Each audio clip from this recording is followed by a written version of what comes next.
하나님 말씀 우리 함께 나눕니다. 여호수아 19장 24절에서 31절 말씀입니다.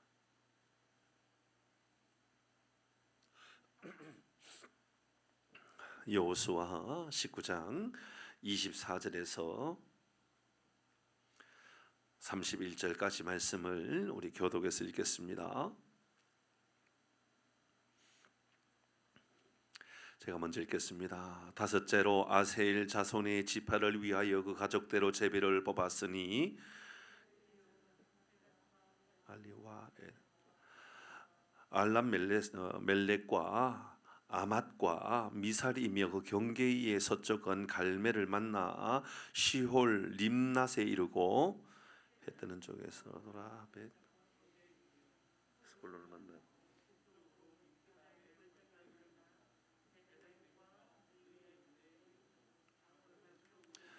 에볼론과 르홉과 암몬과 함몬과 가나를 지나 큰 시돈까지 이르고 돌아서 라마와 견고한 성읍 두로를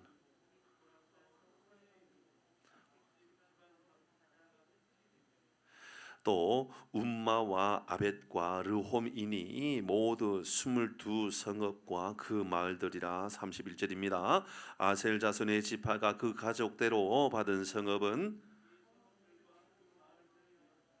아멘. 우리 구호하고 우리 하나님 말씀 함께 나누도록 합니다. 구호하겠습니다. 오늘 굉장히 글씨가 엄청 크네요. 같이 합니다. 시작. 하나님이 우리와 함께 하십니다. 할렐루야. 아멘. 예. 저를 위해서 일부러 글씨를 크게 해준 건가요? 깜짝 놀랐어요. 예. 제가 지난주에 글씨가 왜 이렇게 잘 보이는지 모르겠다고 안경을 바꿨더니 세상이 그렇게 달리 보여요. 그런데 일주일도 채 쓰지 못하고 옛날 안경으로 다시 돌아갔습니다. 왜냐니까 그게 제가 생각했던 것보다 도수를 너무 많이 높여놓은 것 같아요. 그 정도까지 안 올려도 될 텐데 그래서 쓰고 있으면 머리가 좀 아파요. 불편해요 너무. 그래서 그냥 옛날 쓰는 안경이 낫겠다 싶어서 옛날 안경 썼더니 그래서 그런 것도 아닌데 글씨가 굉장히 크게 띄어진 거 맞죠, 그죠? 예, 좋습니다. 너무 감사합니다. 오늘은 아셀 자손입니다. 여러분 오늘 본문의 말씀 읽는데 뭔 얘기야 도대체. 여기 이 말씀을 통해서 우리가 또 뭘 묵상해야 돼? 그런 생각을 아마 저만 하는 건 아니죠. 다 그렇죠, 그죠? 도대체 그래 아셀 자손의 지파가 땅을 그 가족들을 집에 뽑았지. 그래 맞아. 근데 어쩌란 말이야 이게. 아마 그렇게밖에 볼 것이 없는 것 같아 보입니다. 우리 지난번에 있었던 말씀을 좀 더 다시 한번 더 돌아보고 말씀을 보도록 합니다. 우리 이사겔 지파에게 주어졌던 기업에 대한 교훈이 있었죠. 그리고 그 전주에 있었던 스불론 지파에 대해서 우리가 먼저 기억해야 됩니다. 그러니까 우리는 이전에 지파와 그전 지파, 그러니까 이사갈 했었고 그 전에 스불론 했었는데 가 중요한 교훈이 담겨져 있었습니다. 스불론은 바닷가지 펼쳐질 것이라고 했습니다. 하지만 바닷가는 커녕 그들이 분배받았던 땅은 다 산지였고 다 막혀버렸던 땅이었습니다. 아무것도 그들에게 유익한 것이 없었습니다. 혈육적으로도 별로 주목받을 만한 인물도 아닙니다. 순번으로 보면 참 자녀 가운데도 가장 밀리는 순번이었습니다. 그러니까 요셉과 베냐민을 제외하면, 그러니까 라헬로 말미암는 자녀를 제외하면 거의 막내격이었죠. 하지만 그들은 그 상황에 묶여 있는 사람이 아니었습니다. 하나님의 말씀이 그들이 저 시돈 쪽까지 펼쳐질 것이라고 했지만 실제로 받았던 땅은 산간 지역에 다 막혀 있는 땅이었었지만 그들로 인하여서 불평한 것이 아니라 더 펼쳐지게 될 것이다라고, 더 멀리 나가게 될 것이다라고 그런 마음을 가졌던 것, 바로 스불론에 대한 이야기였습니다. 문제는 지난번에 있었던 이사갈이었지요. 그들은 건장한 낙이라고 그랬었습니다. 훌륭하고 대단한 용사들이라고 그랬습니다. 그들의 땅은 쉴만한 곳이었고 아름다운 땅이었습니다. 가장 좋은 땅을 분배받았습니다. 그들은 물가의 땅을 분배받았습니다. 하지만 그들은 대대로 용사였다라고 사사기에서 기록하고 있음에도 불구하고 그들은 의지가 없었습니다. 좋은 땅을 분배받았느냐 아니냐가 문제가 아닙니다. 그들이 어떤 의지를 가지고 있느냐가 훨씬 더 중요했던 겁니다. 15절, 지난번에 읽었었던 15절입니다. 같이 읽어봅니다. 시작. 그는 쉴 곳을 보고 좋게 여기며 토지를 보고 아름답게 여기고 어깨를 내려 짐을 메고 앞제 아래에서 무슨 죄송합니다. 무슨 짓거리입니까 이게? 이게 도대체 무슨 짓이에요 이게? 이런 볼 때의 아름다운 땅이었습니다. 쉴만한 것도 보여줬습니다. 그런데 그곳에서 압제당하는 자들의 짐을 지고 살아갔습니다. 하나님께서 이렇게 좋은 땅을 주셨는데, 위대한 땅을 주셨는데 사는 것은 여러분 그렇게 살지 않았던 겁니다.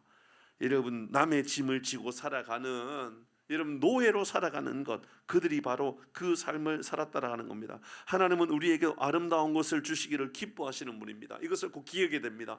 여러분 하나님은요 우리에게 좋은 것을 주시기를 원하십니다. 분명합니다. 정말 좋은 것을 주시기를 원하십니다. 오늘은 그 말씀을 또 함께 있다가 묵상하게 될 겁니다. 문제는 우리의 의지가 어떠냐입니다. 어떤 마음을 가지고 살아가느냐입니다.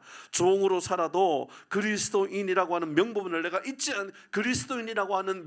잊지 않겠다라고 그렇게 여기고 살아가는 것이 얼마나 중요한지 모른다라고 하는 것이지요. 우리는 환경을 뛰어넘는 그런 삶을 좀 살아가야 되겠습니다. 약속의 땅을 향하여 달려가는 그 사람들 말이지요. 이미 아름다운 땅을 분배받았음에도 불구하고 세상의 종로를 하면서 세상에 더 가까운 삶을 살아가고 있지는 않는가 돌아보시길 바랍니다. 여러분 우리 주님은 우리를 위하여 이미 십자가에 죽으시고 사흘 만에 부활하심으로 말미암아 부활의 첫 열매가 되어 주셨습니다. 이미 이기셨습니다. 죄에 이기셨습니다. 우리도 이겼다라고 말씀하셨습니다. 그러므로 여러분 이 땅의 삶을 살아가면서 우리가 죄의 종로를 하고 살아가는 것이 아니라 하나님의 자녀로 살아가는 은혜가 있기를 바랍니다.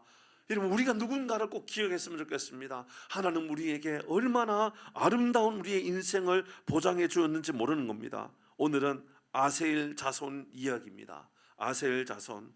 아셀은 레아의 여종이었던, 그러니까는 가장 라헬의 은이죠. 그러니까 레아의 여종이었던 이 실바를 통하여 태어났던 아들이었습니다. 그러니까 종의 아들이었던 것이죠. 첩의 아들과 같은 겁니다.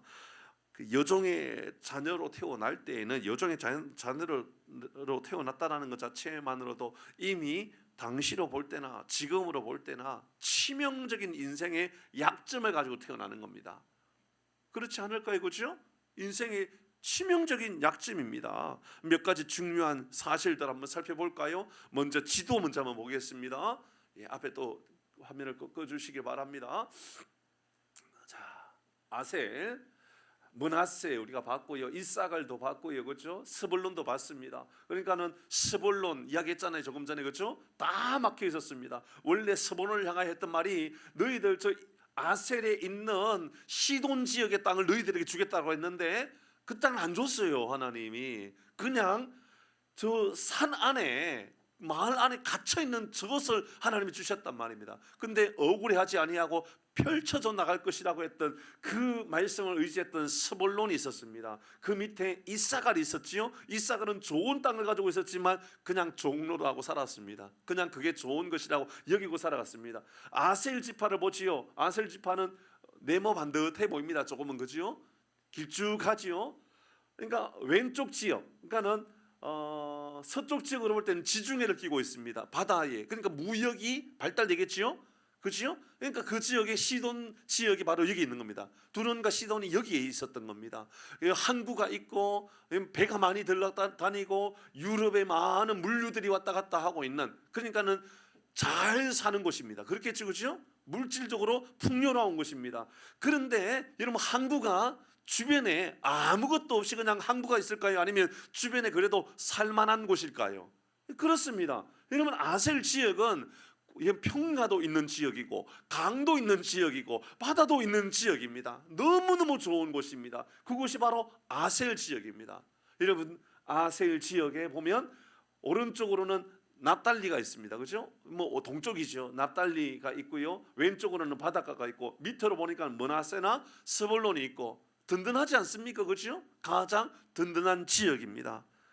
여러분 지리적으로 위치적으로 볼 때는 굉장히 괜찮은 지역입니다. 꽤나 괜찮은 지역입니다. 아셀이라고 하는 이름은 이쁘다, 뭐 아름답다, 기쁨이 된다, 뭐 이런 표현으로 쓸 수 있습니다. 태생을 볼 때는 사실 그렇게 기쁨이 될 수가 없습니다.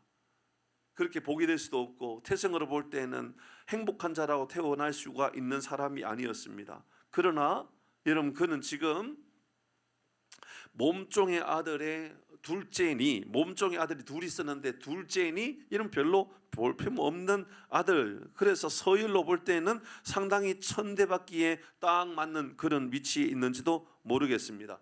형제 가게들을 볼까요? 야곱에게 레아가 있고 레아 그 첫째 와이프 레아가 있고 저 밑에 라헬을 얻기 위하여 얼마나 고생했습니까?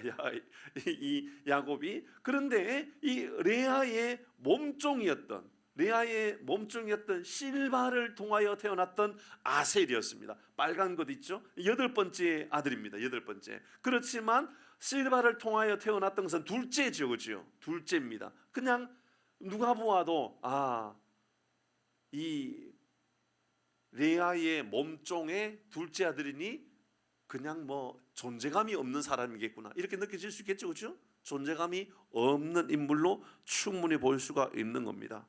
그런데 하나님은 그들에게 아셀에게는 좋은 기업을 주신 겁니다.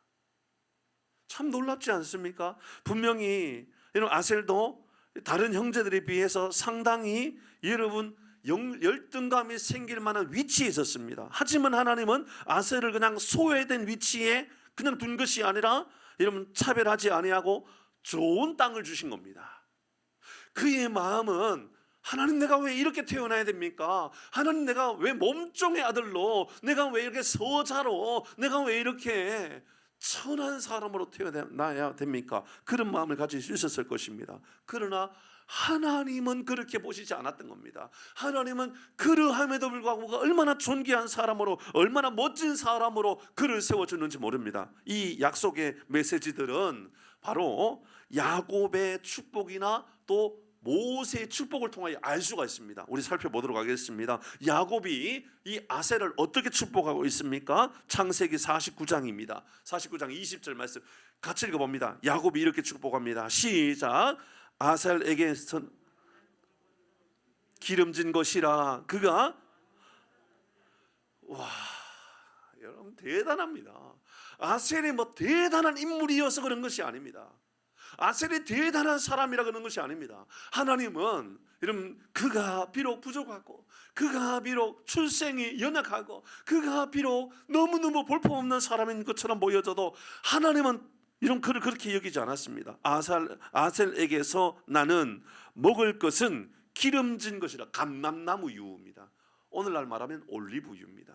너무너무 지역적으로 평지도 있고 강도 있고 그래서 나무가 잘 자라서 얼마나 풍요로운지 그곳에는 감람나무가 많은 지역이다. 그래서 여기는 올리브유가 많이 생산되어지는 곳이다. 그런데 그곳이 또 얼마나 풍요로운 지역인지 이런 바다도 끼어 있고 강도 끼어 있고 들판도 끼어 있고 그곳에서 생산되어지는 것이 좋은 곳이다 보니 이렇게 성경을 써 있었던 겁니다. 왕의 수라상을 차리로다.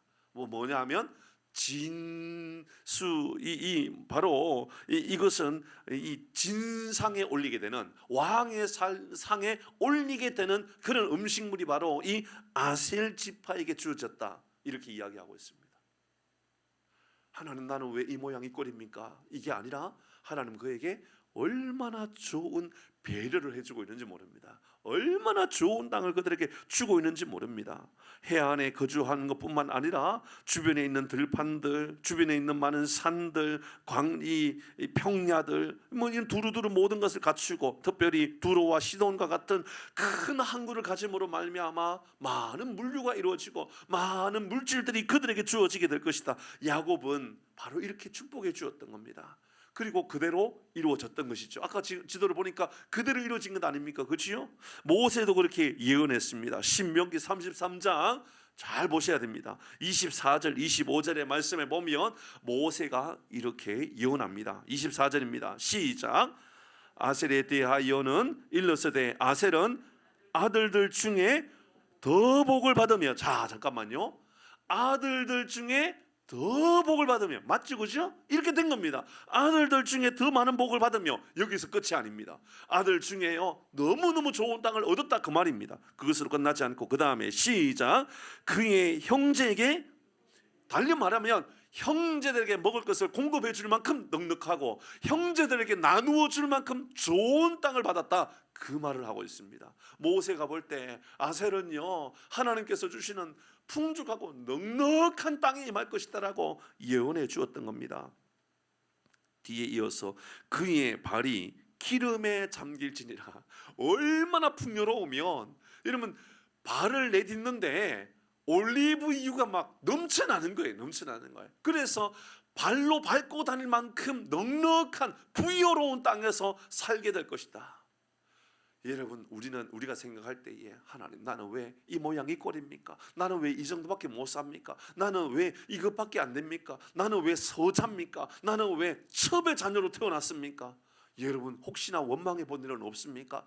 하나님도 그렇게 여기지 않는다니까요. 하나님은 그들에게 좋은 것을 주시고 그곳에서 형제들에게 기쁨이 되고 형제들에게 나누어 주고 왕의 진미를 만들어 낼 수 있는 곳으로 하나님 약속해 주고 있는 겁니다. 뿐만 아닙니다. 그들에게 이렇게 말씀합니다. 25절 시작. 내 문빗장은 철과 노치 될 것이니 내가 사는 날에 따라서 능력이 있으리로다. 하나님이요 아예 모세를 통하여 못 박아 버리셨습니다. 뭐라고요? 내 문빗장은 막는 역할이겠죠, 그렇죠? 막는 역할을 하는데 뭘로 막습니까? 돌입니까? 나무입니까? 철입니다. 이미 이 시대에요, 여러분 청동기가 얼마나 발달했는지 그 문빗장은 철과 노시 될 것이다라고, 철문을 만들어서 다른 나라의 사람들이 공격해오지 못할 만큼 강력하게 내가 너희들을 군사적으로 훌륭하게 만들어 주겠다. 네가 사는 날 동안에 내가 이것이 능력이 되겠다, 이렇게 약속해 주고 있습니다.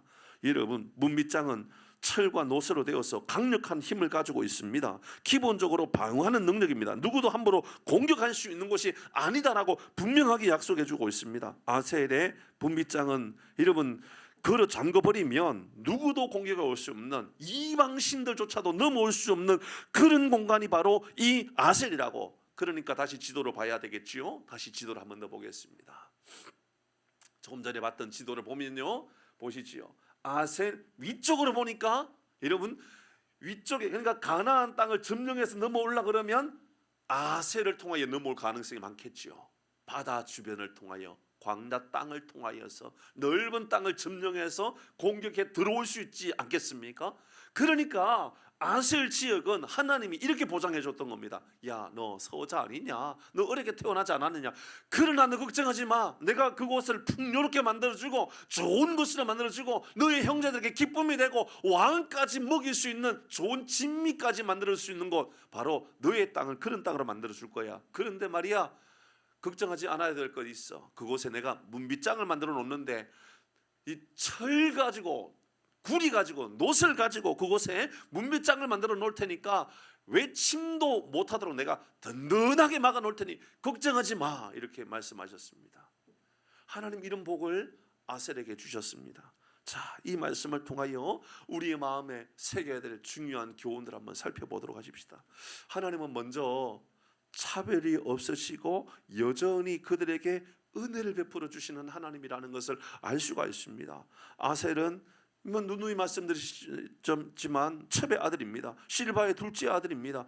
여러분 그것만으로도 충분히 큰 상처가 될 수가 있어요. 하지만 그것은 하나님이 주실 큰 은혜를 생각해 보면요, 아무것도 아니에요. 가장 좋은 땅, 가장 기름진 곳, 형제들에게 기쁨이 될 만큼 넉넉하게 주시겠다라고 약속해 주고 있습니다. 이 말은 달리 말하면 오늘날 우리에게도 동일한 겁니다. 여러분, 우리에게 약한 부분이 있다 할지라도 하나님 우리에게 강하게 역사하시는 좋은 것과 함께 우리에게 예비해 놓으신 하나님이신 줄 믿으시길 바랍니다. 안 좋은 거 가지고 불평하면서 하나님 나는 왜 이 모양입니까? 나는 왜 이렇게 안 좋습니까? 나는 왜 이렇게 어렵습니까? 여러분 그렇게 안 좋은 것만 바라보는 그런 삶을 살고 계십니까? 여러분 그러지 마십시오. 하나님은 우리에게 여러분 우리의 삶에 가장 좋은 것으로 역사하시는 분입니다. 혈육을 본다면 얼마나 억울하겠습니까? 얼마나 답답하겠습니까? 아마도 형제들 중에 가장 힘없는 형제로 보였을는지도 모릅니다. 그런데요 하나님은 우리가 이 땅의 세상에 살아가면서 어떤 삶을 살아가라고 분명하게 보여주는 말씀으로 저는 느껴졌습니다. 사랑하는 교회 여러분, 연약한 것이 보여지는 것이 아니라 하나님이 우리에게 보여주는 가장 좋은 것을 베풀어주는 풍요로운 것들이 보여지는 은혜가 우리 가운데 있기를 바랍니다. 하나님은 우리에게 분명히 그렇게 약속하십니다. 너는 어떤 게 보이냐? 너는 너의 자신의 처지가 보이냐? 너는 너의 인생에 억울한 것들이 보이냐? 너는 너의 인생에 답답한 것들이 보이냐? 하나님은 우리에게 이렇게 말씀하십니다. 나는 너에게 가장 좋은 것을 줄 거니 걱정하지 마라. 사랑하는 성도 여러분, 오늘 우리의 삶에 하나님 공평하신 하나님으로 역사하시고 좋은 것으로 역사하시는 하나님으로 날마다 보여지고 날마다 깨달아지는 은혜가 임하기를 주의 이름으로 축복합니다. 저는 우리 교회도 마찬가지입니다. 하나님 왜 우리 교회는 이 마을 안에 조그마한 마을 안에 들어있습니까? 하나님 왜 우리 교회에는 주변에 아파트가 없나요? 왜 하나님 우리 교회는 옆에 산이 끼고 있고요? 왜 우리 동네에는 별로 사람들이 살지 않는 그런 지역입니까? 제 마음 안에는 하나님 앞에 하나님 답답합니다. 왜 그럽니까? 이럴 수가 있지요. 그런데 하나님은 저에게 좋은 것을 보도록 역사하시는 하나님이십니다. 저는 주변에 있는 환경이 보이는 것이 아니라 여러분이 보입니다. 사랑하는 성도님들 한 분 한 분 좋은 성품을 가지고 계신 우리 장로님들이 보이고 좋은 성품을 가지고 계신 우리 권사님들이 보이고 저의 어머님만큼이나 너무너무 좋아 보이는 우리 권사님들 생각만 해도 너무너무 좋고 제가 이거 하자고 저거 하자고 말하면 우리 목사님 또 이거 한다 그러고 또 저거 한다라고 말하는 것이 아니라 하는 것마다 순종함으로 잘 감당하는 그 모습을 볼 때는요 저에게는 안 좋은 것이 보이는 것이 아니라 더 좋은 것들이 계속 보이기 시작하는 겁니다. 여러분에게도 안 좋은 것을 보고 불평하는 사람이 아니라 좋은 것을 보고 하나님의 영광이 드러나는 은혜가 임하기를 바랍니다. 여러분 무엇을 보시기를 원합니까? 여러분 가정을 통하여 무엇을 보시기를 원하십니까? 여러분 교회를 통하여 무엇을 보기를 원하십니까? 나라와 민족을 통하여서 무엇을 보기를 원하십니까? 제 주변에도요 목사님들 중에 뭘 말을 해도 불평하고 뭘 말해도 부정적으로 말하는 사람이 있습니다. 참 친하고 싶지가 않습니다. 전혀 친해지고 싶지 않습니다. 상대하기도 싫은 그런 목사님들도 꽤 있습니다. 제 주변에요. 어떤 목사님들 보면요 대안은 없어요. 그냥 뭐 다 불평이에요. 원망이고. 근데 제가 깨달아요. 그런 사람들 중에 하나님께서 존귀하게 사용하셔서 목회의 현장을 그대로 잘 맡겨놓으신 목사님들 별로 없더라고요. 하나님 그런 목회를 맡기지 않는 것 아닌가라는 생각이 들 때가 있어요. 여러분 중요한 것은 영적인 안목이 열려지는 은혜가 임하기를 바랍니다. 여러분 좋은 것이 보여졌으면 좋겠습니다. 왜냐하면 하나님 분명히 좋은 것을 주시지 않았습니까? 분명히 안 좋은 것이 주어진 것이 아니라 좋은 것이 주어졌다라는 겁니다. 근데요 두 번째 우리가 묵상해야 될 중요한 교훈이 있는데요 그게 뭐냐면 함께 주어져 있는 사명도 있다라는 겁니다. 사명. 좋은 것을 주셨다라는 것은 여러분 사명도 함께 주었지요. 이런 모세를 통하여 말씀하셨습니다. 너희들은 문빗장이 되어야 된다. 문빗장이 되어야 된다. 그리고 그 문빗장은 철로 만들어진 것이다. 노스로 만들어진 것이다 라고 말하고 있습니다. 철과 노스로 만들어져 있는 그러한 문빗장이 바로 너희가 되어야 한다. 만약 하나님이 우리에게 넉넉한 물질이나 건강이나 그리고 감당할 무엇인가를 주셨다면 그것은 단순히 우리가 누리도록 주신 것이 아니라 베풀고 섬기고 사명을 감당할 수 있도록 주신 것이라고 확신하시길 바랍니다. 저는 그걸 믿습니다. 저는 우리 교회가 더 많이 선교하는 교회, 더 많이 전도하는 교회, 더 많이 구제하는 교회, 더 많이 장학금을 주는 교회로 세워갈 것입니다. 왜냐하면 하나님 우리에게 주신 만큼 우리가 그것을 잘 활용하기를 원하시는 하나님이라고 제가 확신하기 때문에 그렇습니다. 여러분, 아셀은 바로 이렇게 넉넉하게 주셨고 왕의 진미를 먹을 수 있을 만큼 많은 것을 주신 이유는 그것을 가지고 너희들 마음껏 누려라, 마음껏 그거 먹고 살아라, 그래서 하나님 그렇게 주신 것이 아닙니다. 문빗장을 만들어 놓으셨기 때문에 그렇습니다. 말씀드렸잖아요. 바로 아셀 지파의 여러분 북쪽 지역을 보면 문빗장입니다.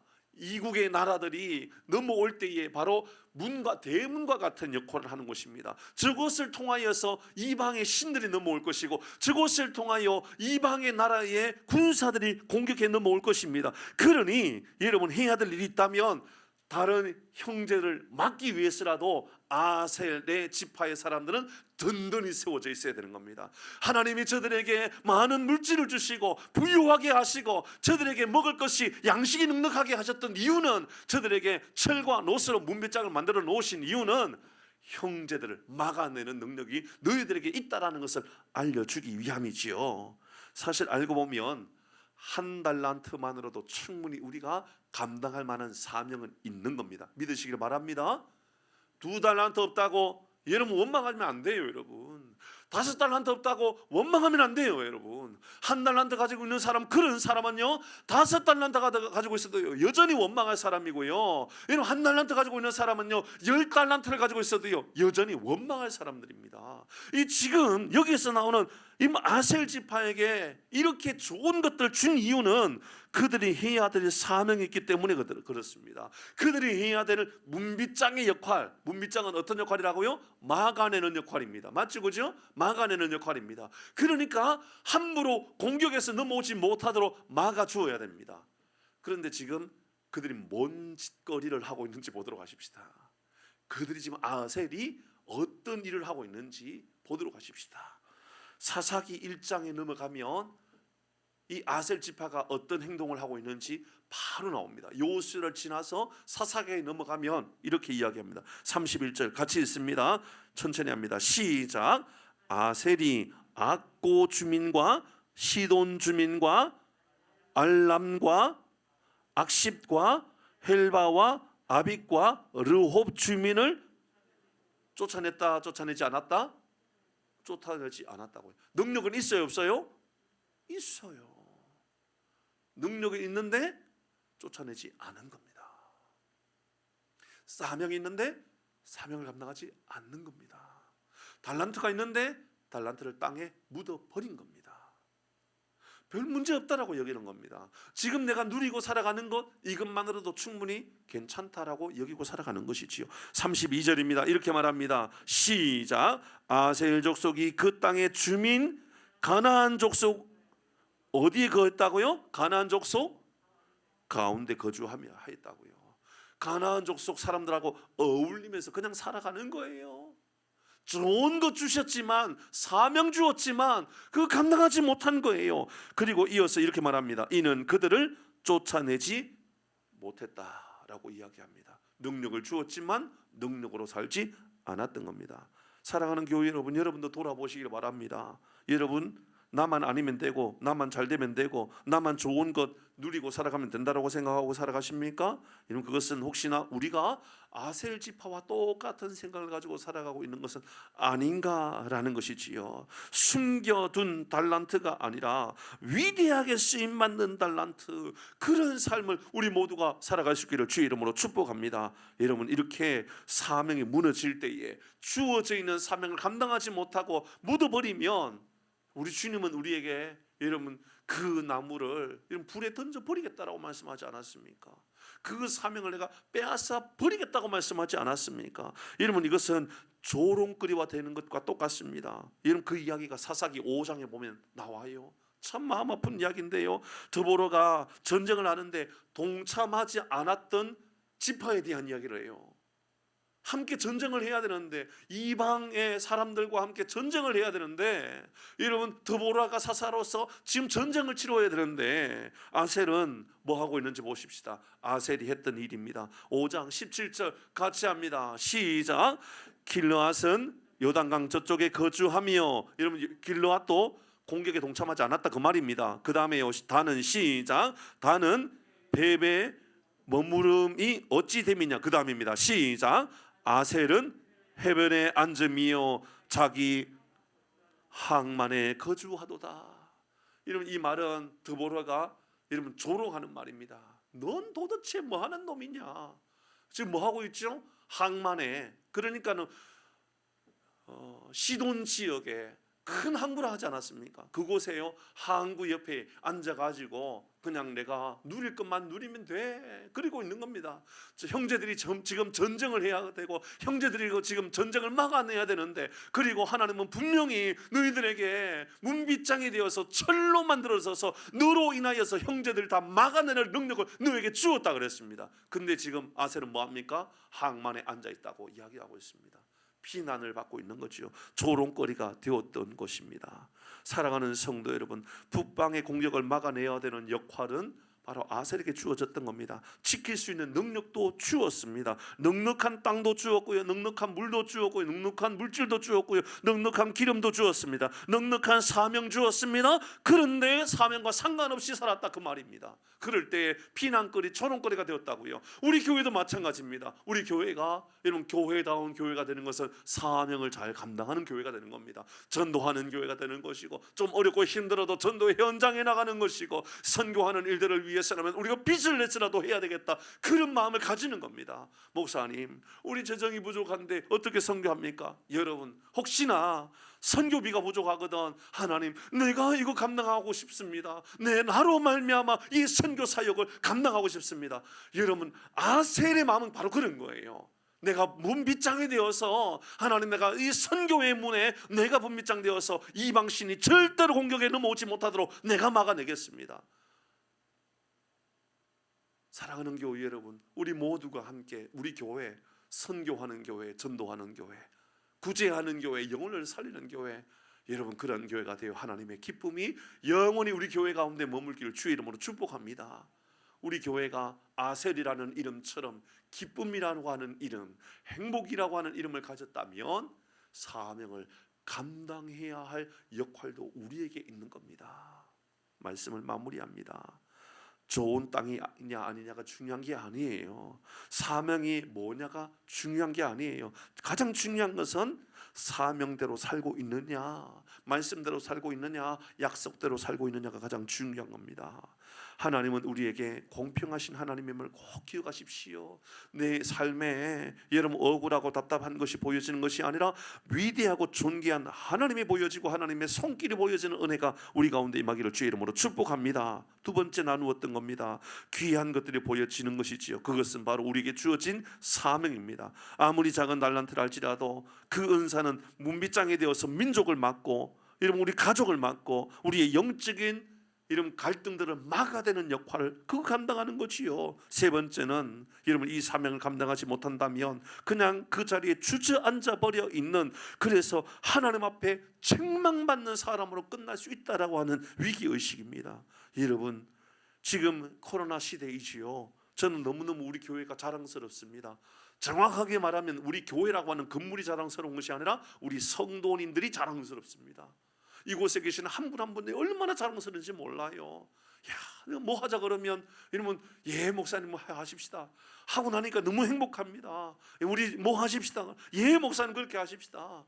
누구도 거기에 대해서 불평하지 아니하고 감사하는 마음으로 동참하고 있다는 게 너무너무 저는 행복합니다. 달리 말하면 저에게 기쁨은 바로 여러분이지요. 저는요 우리 교회가 하나님의 기쁨이 되는 교회가 되기를 주의 이름으로 축복합니다. 사랑하는 교회 여러분, 우리 멋지게 쓰임 받으십시다. 우리 하나님께서 보실 때에 비난거리가 아니라 책망거리가 아니라, 그래 참 고맙다, 너희들이 바로 이방신들을 막아대는 문빗장이 되었구나, 바로 악한 것들의 공격을 막아대는 문빗장이 되었구나. 어렵고 힘들 때에 여러분 많은 교회들이 전도 못한다고 그래요. 제가 알고 있는 어느 모교회, 큰 교회인데 올해 전도는 많이 했다 그러는데 실제로 등록하고 나오는 숫자는 작년이나 그전에보다도 훨씬 줄어들었다고 하는 교회가 하남에 몇몇 교회들이 있어요. 근데 우리 교회는 어느 모 집사님의 이야기로 인하면 목사님 부임하고 5년 동안 올해가 가장 많이 전도하고 올해가 가장 많이 부흥했어요. 정말 눈물 날 만큼 감격스럽더라고요. 사랑하는 성도 여러분, 제가 교회가 자랑스럽고 교회가 여러분 영광스러운 걸까요? 아니요, 여러분입니다. 여러분. 하나님 보실 때 여러분 한 분 한 분이 바로 문빗장이 되어서 악한 것을 막아내고 복음을 위하여 위대하게 쓰임받는 은혜가 임하기를 주의 이름으로 축복합니다. 우리 함께 찬양하십시다. 오직 예수뿐이네. 우리 함께 찬양하겠습니다.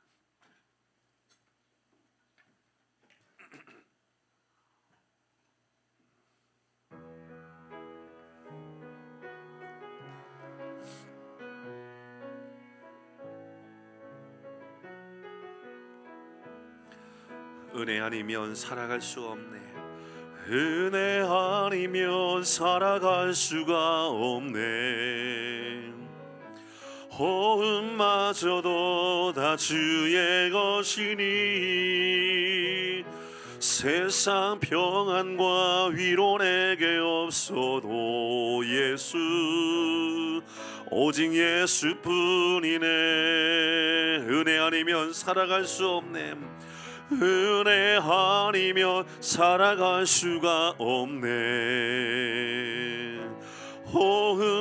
호흡마저도 다 주의 것이니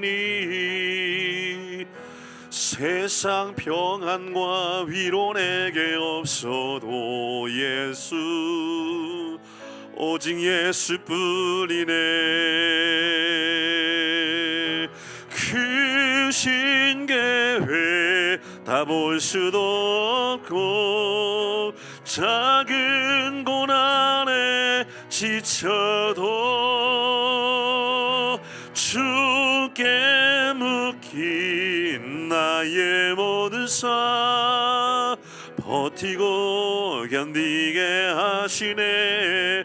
크신 계획 크신 계획 다 볼 수도 없고 작은 고난에 지쳐도 주께 묵힌 나의 모든 삶 버티고 견디게 하시네. 우리 다시 한번 크신 계획 크신 계획 다 볼 수도 없고 작은 고난에 지쳐도 주께 묵힌 나의 모든 삶 버티고 견디게 하시네. 은혜 아니면 살아갈 수가 없네. 나의 모든 삶 다 주께 맡기네. 참된 평안과 위로 내게 주신 주 예수 오직 예수뿐이네. 은혜 아니면 살아갈 수가 없습니다. 은혜 아니면 살아갈 수가 없네. 나의 모든 것 다 주께 맡기니 참된 평안과 위로 내게 주신 주 예수 오직 예수뿐이네. 오직 예수뿐이네.